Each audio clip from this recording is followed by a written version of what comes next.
Hello everyone, welcome to Learner B. I am Shivani Chauhan. इस video में हम लोग देखेंगे क्लास 9 सिविक्स की बुक का चैप्टर 3 इलेक्टोरल पॉलिटिक्स। तो देखिए, नई बुक में ना ये चैप्टर 3 है, पुरानी बुक में ये आपको चैप्टर 4 मिलेगा, क्योंकि पहले क्या था, चैप्टर 1 सिलेबस में था, अब तो चैप्टर 1 को सिलेबस से हटा दिया गया है, तो इसलिए अब ये चैप्टर 3 हो गया है। पुरानी बुक होगी तो आप लोग वेरीफाई कर लीजिए, ये नई बुक है जिसमें चैप्टर 3 है इलेक्टोरल पॉलिटिक्स। तो ओवरव्यू तो हम लोग को चैप्टर के थ्रू ही मिल जाएगा, क्योंकि हम तो लाइन टू लाइन पढ़ेंगे। आगे आता है वाई इलेक्शंस। आपको पता है हमारे देश में इलेक्शंस होते ही हैं, हर साल, हर 5 साल में होते हैं असेंबली इलेक्शंस। असेंबली इलेक्शंस का मतलब क्या होता है, जो स्टेट के इलेक्शन होते हैं। नेशनल लेवल पे सेंट्रल इलेक्शंस जो होते हैं वो पूरे देश के होते हैं, जिससे हमारे प्रधानमंत्री चुने जाते हैं। और जो असेंबली इलेक्शंस होते हैं उससे क्या चुने जाते हैं, उससे चीफ मिनिस्टर, मुख्यमंत्री चुने जाते हैं। अब इलेक्शंस करवाने की ज़रूरत क्या है, तो असेंबली इलेक्शन हरियाणा के, तो इसमें हमें बताया गया है, काफ़ी पहले के का है, एक न्यूज़पेपर की कटिंग है ये, कि इसमें this is the time after midnight, रात के समय के बाद की टाइम है, और काफ़ी मतलब भीड़ भीड़ सी लगी हुई है फॉर द पास्ट 5 आवर, 5 घंटे से, और लीडर के घर के बाहर, और ये सब बताया गया है। अब हमें ये बताया जाता है कि जो न्यूज़पेपर की रिपोर्ट है ना, जो हमें ऊपर दी गई है, ये है स्टेट असेंबली जो है ना हरियाणा की, वहाँ की, कब की, 1987 के बारे में, जो हरियाणा के इलेक्शंस हुए थे ना, वो न्यूज़पेपर की कटिंग में हमें बताया गया है। The state had been ruled by the Congress party led since 1982। तो 1982 से जो है 5 साल से किसकी सरकार थी हरियाणा में, कांग्रेस की सरकार थी। Chaudhary Devi Lal, then an opposition leader, led a movement call Nyaya Yudh. तो उस समय पर 1982 के टाइम पर जब कांग्रेस की सरकार थी, तो अपोजिशन के जो लीडर थे, देखिए अपोजिशन के लीडर कौन होते हैं, जो पार्टी पावर में होती है वो तो गवर्नमेंट होती है ना, जो पार्टी जीत करके आ गई वो गवर्नमेंट है। बट गवर्नमेंट के अलावा टोटल सीटें सपोज करिए 300 हैं किसी भी राज्य में, उसमें से जिसको 50% सीट्स मिल जाएंगी, 50% से ज़्यादा, यानी कि 151, 300 का हाफ क्या हुआ, 300 का हाफ 150 हुआ, 150 से ज़्यादा यानी कि 151 सीटें जिसे भी मिल जाएंगी वो अपनी सरकार बना लेगी पार्टी। तो 300 में से 151 या फिर उससे ज़्यादा सीटें किसको मिल जाएंगी, जिस भी पार्टी को मिलेंगी वो पार्टी सरकार बना लेगी। अब बाकी सीटों पे और पार्टी के लोग भी तो होते हैं ना, बाकी भी तो लगभग आप समझ लीजिए 100-150 लोग और भी तो बचे हुए हैं। तो वो क्या होंगे, वो लोग होंगे ऑपोजिशन। जो सरकार की पार्टी होती है, जो पार्टी सरकार बनाती है, उसके अलावा बहुत सारी पार्टीज़ होती हैं। वो पार्टीज़ कौन सी होती हैं, वो होती है अपोजिशन। जैसे एग्जाम्पल के लिए हमारे जो सेंट्रल गवर्नमेंट में है वो कौन सी इस टाइम रूल कर रहा है, बीजेपी की पार्टी है। बट सारे के सारे एमपी कौन होते हैं, मेंबर ऑफ पार्लियामेंट, जो कि हमारे देश की संसद में बैठते हैं। तो वो सारे के सारे बीजेपी के ही थोड़ी ना है, कांग्रेस भी है, बहुत सारी पार्टीज़ के हैं। तो बीजेपी के अलावा जितनी भी पार्टीज़ हैं जो कि जिसके एमपीज़ हैं, वो सारे कौन हैं, वो अपोजिशन पार्टी के मेंबर्स हुए।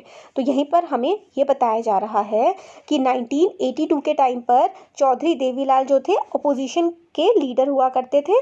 कांग्रेस पार्टी की सत्ता थी, कांग्रेस पार्टी सरकार में थी, और उसके अपोजिशन, उसके अपोजिट दूसरी पार्टी के लीडर कौन थे, चौधरी देवीलाल थे। अब 1987 के इलेक्शंस से पहले इन्होंने न्याय युद्ध, स्ट्रगल फॉर जस्टिस, कि भाई बहुत ही अन्याय हो रहा है, हम लोग जस्टिस के लिए युद्ध चढ़ाएंगे, और इन्होंने अपनी एक नई पार्टी बना ली थी, लोकदल, जिस पार्टी का क्या नाम था, लोकदल। चौधरी देवीलाल ने अपनी पार्टी बना ली थी जिसका नाम था Lok Dal. His party joined other opposition parties to form a front against Congress in the election. तो ये चौधरी देवीलाल की पार्टी लोकदल के और बाकी और भी काफ़ी सारी पार्टीज ने मिल करके कांग्रेस के खिलाफ एक मोर्चा सा बना लिया, कि कांग्रेस एक तरफ और बाकी सारी काफ़ी सारी पार्टियां एक तरफ। इन द इलेक्शन कैंपेन, जब इलेक्शन कैंपेन होता है ना, कि हमें वोट देना, हमें वोट देना, वो वाला जो कैंपेन चल रहा होता है, देवीलाल ने कहा कि अगर उनकी पार्टी इलेक्शन जीत जाती है तो क्या करेंगे वो लोग, his government would wave the loan of farmers and small businessman. तो देवीलाल ने कहा कि अगर उनकी पार्टी जीत गई तो जो किसानों ने जो लोन लिए हैं और छोटे व्यापारियों ने जो लोन लिए हैं ना, उन लोन को माफ़ कर दिया जाएगा। उन्होंने, देवीलाल ने प्रॉमिस किया कि this would be first action of his government. Devilal ने कहा कि अगर वो जीत जाते हैं तो उनका पहला काम क्या होगा, सारे के सारे लोनों को माफ़ कर देना, किसानों के और छोटे बिजनेसमैन के। लोग भी काफ़ी दुखी थे कांग्रेस से उस समय पर, जो उनकी सत्ता सरकार चली थी। They were also attracted by Devilal promise, तो लोगों को बड़ा अट्रैक्टिव लगा कि भाई हमारे लोन माफ़ हो जाएंगे। तो इलेक्शंस जब हुए काफ़ी ज़्यादा फेवर में, लोक दल के फेवर में, और लोक दल के साथी जो थे, अलाइज का मतलब होता है साथी, लोक दल पार्टी के और भी जो दूसरी पार्टियां साथ दे रही थी उनको भी काफ़ी बड़ी जीत हासिल हुई। Lok Dal and its partners won 76 out of 90 seat, 90 सीटें थी हरियाणा में, उसमें से 76 सीटें, 50% से बहुत ज़्यादा सीटें जो है लोक दल को मिल गई। लोक दल ने मतलब लोक दल और उसके साथी पार्टीज को 76 मिली और अकेले लोक दल को 60 मिल गई, मतलब लोक दल अकेले ही सत्ता में काबिज होने के लिए तैयार था। एंड दस had a clear majority in the assembly, the Congress could win only 5 seat, Congress को सिर्फ और सिर्फ 5 सीट मिली, मतलब जो पार्टी सत्ता में थी 5 साल से उसको सिर्फ 5 सीटें मिली। जैसे ही इलेक्शन के रिजल्ट अनाउंस हुए, जो सिटिंग चीफ मिनिस्टर थे, क्योंकि जब इलेक्शन के रिजल्ट अनाउंस होते हैं तो चीफ मिनिस्टर को अगर वो हार जाते हैं तो उन्हें रिज़ाइन करना पड़ता है। जो नई इलेक्टेड लेजिस्लेटिव असेंबली बनी, देखिए एमएलए की फुल फॉर्म होती है मेंबर ऑफ लेजिस्लेटिव असेंबली, जैसे कि स्टेट लेवल पर, सेंट्रल लेवल पे पार्लियामेंट होती है ना, इसी तरीके से हमारे स्टेट लेवल पर, हमारे राज्यों में क्या होती हैं, लेजिस्लेटिव असेंबली होती हैं, जिनको हम लोग हिंदी में विधानसभा कहते हैं और इंग्लिश में लेजिस्लेटिव असेंबली कहते हैं। और उसके जो मेंबर्स होते हैं वो एमएलए होते हैं, हमारे विधायक होते हैं एमएलए। लोक दल के जो है देवीलाल को अपना लीडर मान लिया इन लोगों ने, तो चीफ मिनिस्टर बन गए भाई Devi Lal. The governor invited Devi Lal to be the new chief minister. तो देखिए जब भी कोई सरकार बनती है स्टेट लेवल पे, तो जो गवर्नर होते हैं ना स्टेट के, वो इनवाइट करते हैं कि भाई आप लोग जीत गए हैं, आइए और अपनी सरकार बना लीजिए। और इसके 3 दिन बाद इलेक्शन के जब रिजल्ट हो गए थे, चीफ मिनिस्टर बन गए देवीलाल। एज सून एज, जैसे ही वो चीफ मिनिस्टर बने, उन्होंने गवर्नमेंट से कहा कि government issues a order waiving the outstanding loans of small farmers, agriculture labourers and the small businessman. तो जैसे ही ये नेता बन गए ना, जैसे ही चीफ मिनिस्टर बने, उन्होंने कहा सारे लोन माफ़ कर दो, गरीब उनके, एग्रीकल्चर लेबर के, स्मॉल बिजनेसमैन के, इन सब के लोन माफ़ कर दो। His party ruled the state for 4 years, तो इनकी पार्टी सिर्फ 4 साल तक ही रूल कर पाई। नेक्स्ट इलेक्शन जो कि 1991 में हुए, but this time his party did not win popular support. The Congress won the election and formed the government. But 4 साल इनकी सरकार चली, बट उसके बाद ये लोग जीत नहीं पाए और फिर अगले इलेक्शन में कांग्रेस जो है वो जीत गई। तो इसमें कुछ क्वेश्चन है, इतने इंपॉर्टेंट नहीं आते। आगे आता है, तो इसमें यही है कि किस तरीके से इलेक्शन होते हैं, कौन सी पार्टी मतलब चीफ मिनिस्टर कैसे बनते हैं। इम्प्रेस पहले तो कर दिया था, फिर लोग उनसे दुखी हो गए, फिर से कांग्रेस आ गई, जिस कांग्रेस ने 5 सीटें जीती थी, बट दोबारा से वो सत्ता में आ गई थी अगले 5 साल बाद ही। तो इसमें बताया गया है, do you know when the last assembly election was held in your state, क्या आपको पता है कि असेंबली के इलेक्शंस, आपके जो विधायक वाले इलेक्शन होता है आपकी स्टेट में कब हुए थे। और बाकी सारे इलेक्शन जो लोकेलिटी के होते हैं, जिसमें पंचायत या फिर आपकी शहर के इलेक्शन होते हैं म्यूनिसिपैलिटी के, वो कब हुए थे। एमपी एमएलए कौन है आपके इलाके में, वो आपको क्या पता है? अगर पता है तो कमेंट सेक्शन में बताइएगा, ठीक है।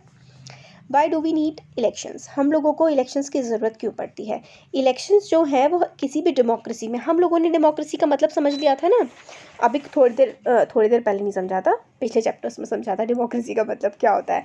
तो हम लोगों ने समझ लिया था कि डेमोक्रेसी जो होती है उसमें हर 5 साल में रेगुलरली इलेक्शंस होते हैं।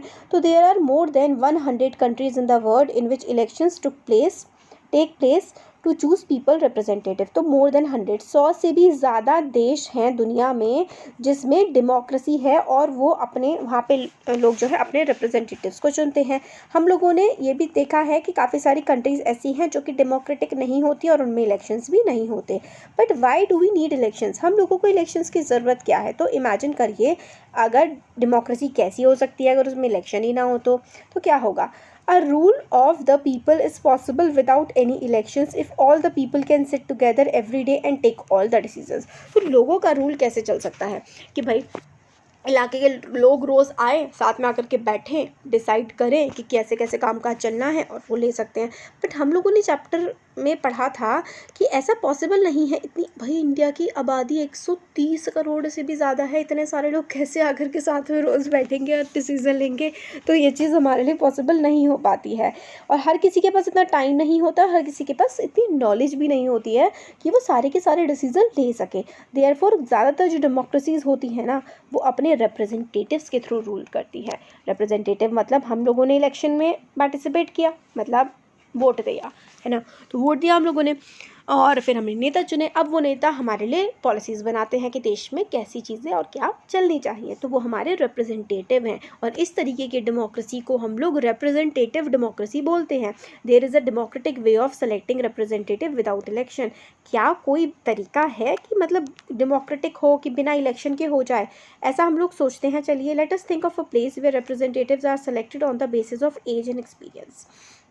तो बिना इलेक्शन के हम लोग देखते हैं कि लोगों को हमने चुन लिया कि एज के हिसाब से उनके और उनके एक्सपीरियंस के हिसाब से, और a place where they are chosen on the basis of education और नॉलेज, या फिर उनके ज्ञान के हिसाब से उनको चुन लिया। There could be some difficulty in deciding on who is more experience और नॉलेजेबल। अब यार ये भी तो डिसाइड करना मुश्किल हो जाएगा ना कि भाई किस इंसान के पास ज़्यादा दिमाग है, कौन ज़्यादा एक्सपीरियंस है या होशियार है।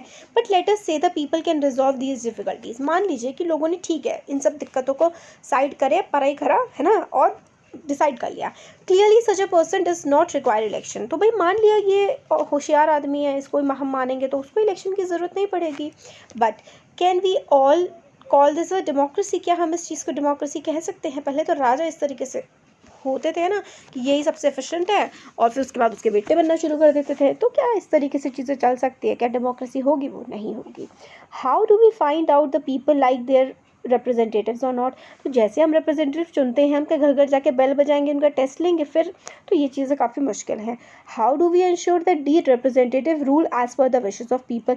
अब जो रिप्रेजेंटेटिव्स हैं वो काम करेंगे लोगों की विश के हिसाब से, लोगों की मर्जी के हिसाब से। हम इस चीज़ को कैसे इंश्योर करेंगे? How to make sure? ये हो गया, है ना। This require a mechanism by which people can choose the representative at regular intervals and change them if they wish to do so. तो वो हमारी मर्जी से काम करें, हम लोगों के अकॉर्डिंग, हमारे भले के लिए काम करें। इसके लिए ज़रूरी ये है कि एक तरीका हो कि कैसे हम उनको चुनेंगे, और एक पर्टिकुलर टाइम के लिए ही वो चुने जाएँ। क्योंकि अगर वो कुछ सही नहीं कर रहे तो भाई हम उनको हटा के फेंक देंगे। जैसे कि हमने थोड़ी देर पहले देखा कि देवीलाल, कांग्रेस लोगों को पसंद नहीं आए तो देवीलाल की सरकार को चुन लिया, बट वो भी पसंद नहीं आए तो फिर से कांग्रेस को चुन लिया। तो लोगों का मतलब देखते हैं ना कि इंसान काम कैसा कर रहा है, काम के हिसाब से ही उनको चुना जाता है। तो रेगुलर इंटरवल पे हर 5 साल में हमारे देश में इलेक्शन करवाए जाते हैं। This mechanism is called election. तो रेगुलर इंटरवल्स पे हम लोग अपने रिप्रेजेंटेटिव्स को चेंज कर सकते हैं, उनको चूज़ कर सकते हैं, और इसी प्रोसेस को हम लोग इलेक्शन कहते हैं। Therefore elections are considered essential in our times for any representative democracy. तो जो हमारा समय चल रहा है ना, इस समय पर हम लोगों को इलेक्शंस करवाना बहुत ही ज़्यादा ज़रूरी है, अगर हम किसी भी देश को डेमोक्रेसी कहना चाहते हैं तो। In an elections the voter make choices. Election होता है, वोटर अपनी चॉइस के, अपनी मर्जी के हिसाब से लोगों को चुनते हैं। तो कुछ पॉइंट्स हैं। दे can choose who will make loss for them. लोग चुन सकते हैं कि कौन उनके लिए कानून बनाएगा। They can choose who will form the government and take major decision. तो हम चुन सकते हैं कि कौन कानून बनाएगा, कौन हमारे लिए इंपॉर्टेंट डिसीजन लेगा। पीपल कैन चूज, दे में पीपल आता है, ठीक है। They can choose the party whose policies will guide the government and law. तो वो पार्टी चुन सकते हैं कि जिनकी पॉलिसीज से गवर्नमेंट चलेगी। तो लोग क्या क्या कर सकते हैं भाई? लोग चुन सकते हैं उन लोगों को जो उनके लिए कानून बनाए, जो उनके लिए इंपॉर्टेंट डिसीजन ले, और जो गाइड करे गवर्नमेंट को कि किस तरीके से उनका कामकाज चलना है। अब what makes an election democratic? कोई भी इलेक्शन डेमोक्रेटिक हैं तो वो कैसे होंगे? कोई भी इलेक्शंस को आप डेमोक्रेटिक कैसे कह सकते हैं? तो election can be held in many ways. Elections करवाने का कई सारे तरीके होते हैं। सारी की सारी डेमोक्रेटिक कंट्रीज़ जो होती हैं उसमें इलेक्शंस होते हैं, बट काफ़ी सारी नॉन डेमोक्रेटिक कंट्रीज़ जो होती हैं ना, जिसमें एक्चुअल में तो डेमोक्रेसी नहीं है, बट फिर भी वो किसी ना किसी तरीके की डेमोक्रेसी मतलब इलेक्शन टाइप के वो लोग करवा लेते हैं। तो आप लोग किस तरीके से डिस्टिंग्विश करेंगे? आप लोग किस तरीके से बताएंगे कि भाई ये वाली जो है डेमोक्रेटिक इलेक्शंस है या फिर नहीं है? हम लोगों ने चैप्टर 1 में इसके बारे में पढ़ा था कि भाई लोग अपनी मर्जी से जा रहे हैं, बूथ कैप्चरिंग नहीं हो रही है। बूथ कैप्चरिंग का मतलब कि गुंडे बैठ गए और ज़बरदस्ती वोट करवा रहे हैं अपनी मर्जी से। तो ये वाली चीज़ इलेक्शन हो रहे हो, बट कोई डेमोक्रेसी थोड़ी ना। डेमोक्रेसी में तो फ्री एंड फेयर इलेक्शंस होने चाहिए।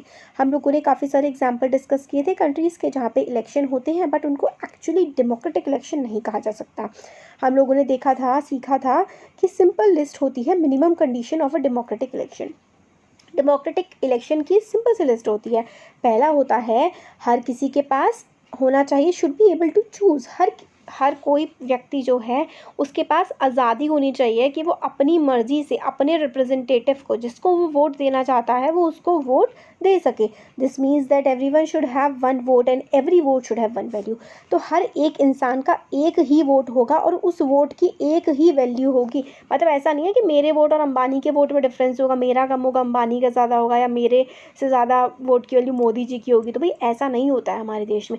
हमारे देश में चाहे कोई भी पर्सन हो, चाहे वो किसी भी कास्ट का हो, किसी भी gender, creed, sex, place of birth, कोई फ़र्क नहीं पड़ता है, वो कोई भी हो, जो भी इंसान 18 साल से ऊपर का है, हमारे देश का नागरिक है, वो वोट देने के लिए उसका अधिकारी है, वो वोट देगा और सबके वोट की कीमत एक ही होगी। तो वन वोट वन वैल्यू का जो अगर कॉन्सेप्ट कोई देश फॉलो करता है, इसका मतलब वो इलेक्शन डेमोक्रेटिक इलेक्शन है। सेकंड पॉइंट आता है, there should be something to choose from. भाई ऐसा थोड़ी ना है कि एक ही इंसान खड़ा हो गया इलेक्शन में, भाई इसी को वोट दे के आओ, तो भाई कौन से वोटिंग हुई? कम से कम कुछ होना चाहिए ना, कुछ लोग होने चाहिए जिनके बीच में से हम लोग चुन सकें। Parties and candidates should be free to contest election and should offer some real choices to the voter. Parties, candidate, हर किसी के पास अधिकार होना चाहिए कि वो वोटिंग में खड़ा हो सके। हमारे देश में कोई भी वोट मतलब कोई भी इलेक्शंस में खड़ा हो सकता है। आप चाहे 18 साल की 25 साल की एज के बाद, मतलब 21 की एज के बाद, तो 18 की एज से आप लोग वोट दे सकते हैं। 21 की एज के बाद आप लोग इलेक्शंस में खड़े हो सकते हैं, पंचायत या फिर म्यूनिसिपैलिटी के, पंचायत और म्यूनिसिपैलिटी के इलेक्शन में। 25 की एज के बाद आप लोग एमएलए के इलेक्शन में खड़े हो सकते हैं। तो इस तरीके से एज बना रखी है, उस एज के बाद कोई चाहे वो किसी पार्टी का हो ना हो, कोई भी जो चाहे वो इलेक्शन में खड़ा हो सकता है। थर्ड क्या पॉइंट आता है, choice should be offered at regular interval. मतलब रेगुलर इंटरवल में हर 5 साल में जैसे हम लोगों को कि चेंज हो सकता है। Election must be held regularly after few years. कुछ सालों बाद भाई इलेक्शन होते रहने चाहिए। फोर्थ है, candidate preferred by the people should be elected. भाई जिसको लोग पसंद कर रहे हैं वो उसका इलेक्शन में वो जीतना चाहिए। फिफ्थ है, election should be conducted in a free and fair manner where people can choose as they really wish. जिसको लोग चुनना चाहें उसको चुने, इस तरीके के मैकेनिज्म्स होने चाहिए। These might look very simple and easy condition. ये सारी कंडीशन आपको सिंपल और ईजी लग सकती है और ये ना इंपॉर्टेंट बहुत है भाई। 10th की बात कर लो चाहे अभी की बात कर लो, ये जितने भी पॉइंट्स हैं ना एग्जाम में, इनसे बहुत ज़्यादा क्वेश्चंस आते हैं। 5 पॉइंट्स बिल्कुल रट लीजिएगा, समझ में आके होंगे, होपफुली रटने की ज़रूरत नहीं पड़ेगी। तो this might look like very simple condition. ये कंडीशंस हम लोग को लगती हैं कि बड़ी सिंपल हैं, बट काफ़ी सारे देशों में इनको फुलफ़िल कर पाना बहुत ज़्यादा मुश्किल होगा। इस चैप्टर में हम लोग इन कंडीशंस को अप्लाई करेंगे इलेक्शंस पर, हमारी खुद की कंट्री पे, और देखेंगे कि क्या हमारे देश के इलेक्शंस डेमोक्रेटिक इलेक्शंस हैं भी या नहीं है। हम लोग वही हवा में बोलते रहते हैं कि हम डेमोक्रेसी हैं। अब ना आगे का वीडियो मतलब आगे का चैप्टर नेक्स्ट वीडियो में देखते हैं, ठीक है। तो कैसा लगा वीडियो बताइएगा ज़रूर। अच्छा लगा तो लाइक करिए, चैनल को सब्सक्राइब करिए, अपने फ्रेंड्स के साथ भी शेयर करिएगा। Thank you.